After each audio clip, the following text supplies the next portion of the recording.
Bom, todo mundo sabe que o Coronga acabou fazendo as economias do mundo degringolar, só que ele não é o único fato que isso ocasionou. Também não estou falando da grande expansão de crédito e injeção de liquidez dos últimos 10 anos do Banco Central e dos bancos centrais no mundo, apesar disso ser extremamente relevante, mas eu estou querendo falar da outra crise que está acontecendo quase que no mesmo tempo que essa do Coronga. Vamos falar um pouquinho sobre ela.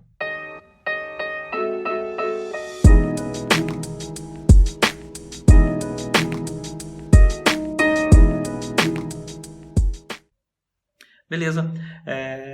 A crise que eu quero falar é a crise do petróleo. Toda a treta que está rolando por trás, né, dessa crise petrolífera no mundo, né? E que ela está fazendo, sim, está ajudando sim a fazer as bolsas caírem mais com a paralisação de algumas economias. Isso tudo veio abaixo e o petróleo ainda está em queda. Agora parece que está se recuperando um pouco por causa que o Trump disse que ia diminuir a produção, tudo mais. Mas vamos entender toda essa treta. A questão toda é que com a segunda maior economia do mundo parada pelo Coronga, né, a China no caso, depois a terceira parando, que é o Japão, e depois agora, praticamente agora estagnada, a primeira, a maior economia do mundo, os Estados Unidos, isso fez com que a demanda por petróleo diminuísse muito, porque os países estão tudo parados. Então, o preço do petróleo simplesmente acabou caindo. Por quê? Porque a questão, assim, Petrobras e as outras empresas nos outros países do mundo, elas ainda seguem produzindo petróleo. Seguem normalmente, porque precisa produzir, né? Porque os países precisam ainda de gasolina, de diesel e tudo mais. Só que não é assim tanto a demanda quanto era com as economias a todo vapor, fábricas, com pessoas saindo e tudo mais. Isso acabou fazendo com que o preço despencasse, né? E aí o que acontece? O preço despencou.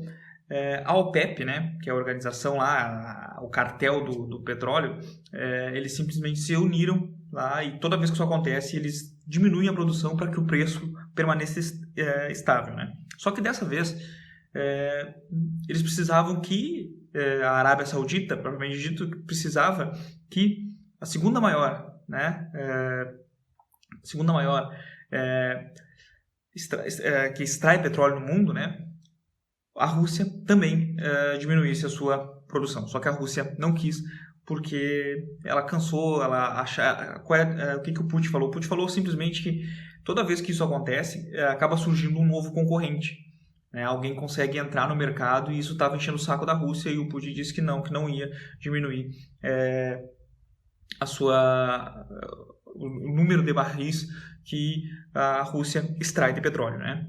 E aí a Arábia Saudita, numa tática de tentar forçar, ela simplesmente continuou na sua produção e aumentou sua produção para fazer com que o petróleo baixasse e chegasse a níveis abaixo dos $30 por barril, para tentar forçar a Rússia a parar, né, a produção. Só que a Rússia disse que aguentava isso por 20 anos, que não tinha problema nenhum. Acontece que a Arábia Saudita, ela tem um custo muito baixo de extração de petróleo, né? Basicamente, acho que é uns $9 por barril. Já a Rússia, se eu não me engano, acho que fica em torno de uns 20. Só que o que acontece? A economia da Arábia depende 90% de petróleo, entendeu? Já da Rússia não. Então a Rússia aguentaria uma baixa no preço do petróleo, acredita muito mais tempo do que a Arábia. A Arábia não pode aguentar isso, porque toda a economia dela gira em torno do petróleo.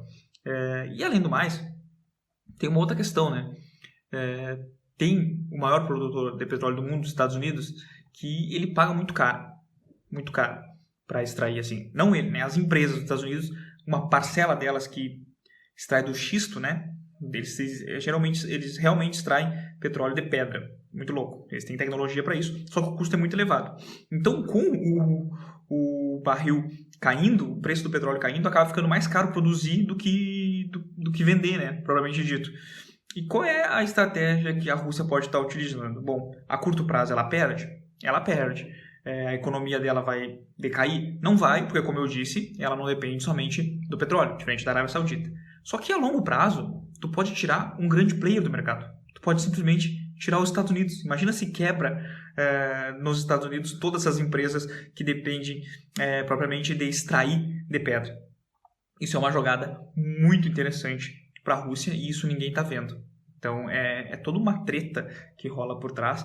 Então, essa tática de diminuir a produção para que, assim, o preço volte a subir. A gente já está vendo essa retomada, a Rússia parece que já está aceitando um pouco mais, mas eu queria só trazer essa reflexão, porque tem toda essa outra treta acontecendo e ninguém está debatendo.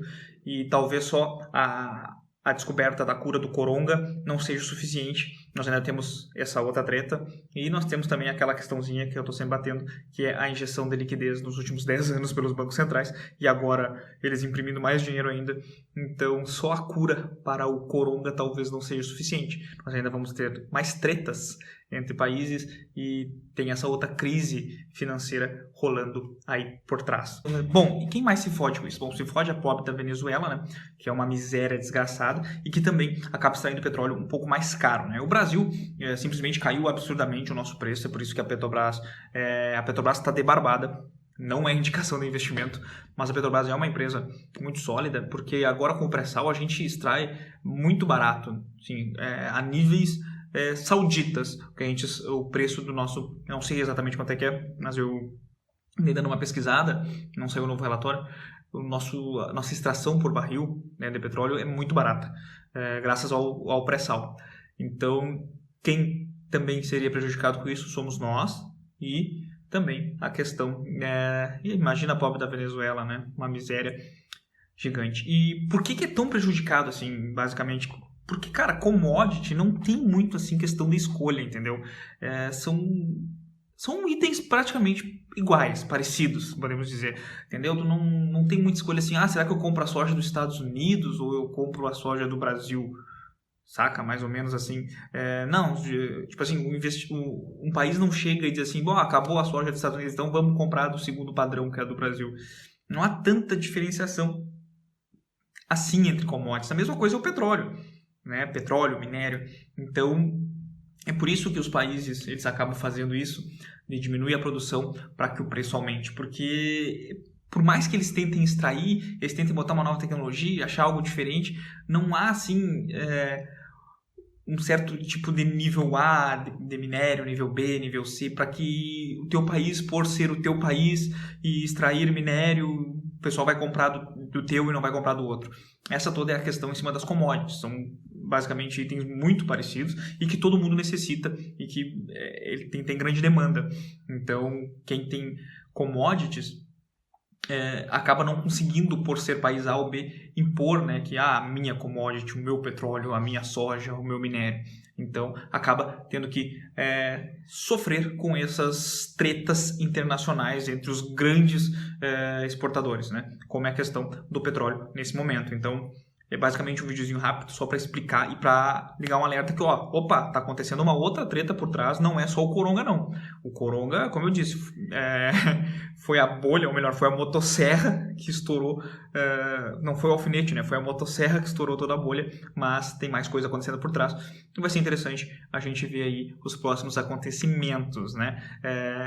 A Bolsa Brasileira parece estar dando uma recuperada essa semana, mas pode ser um W, né? Ela pode ter caído, subindo um pouquinho e agora pode despencar de novo, porque os casos só aumentam e a gente está chegando na morte 500 do coronga.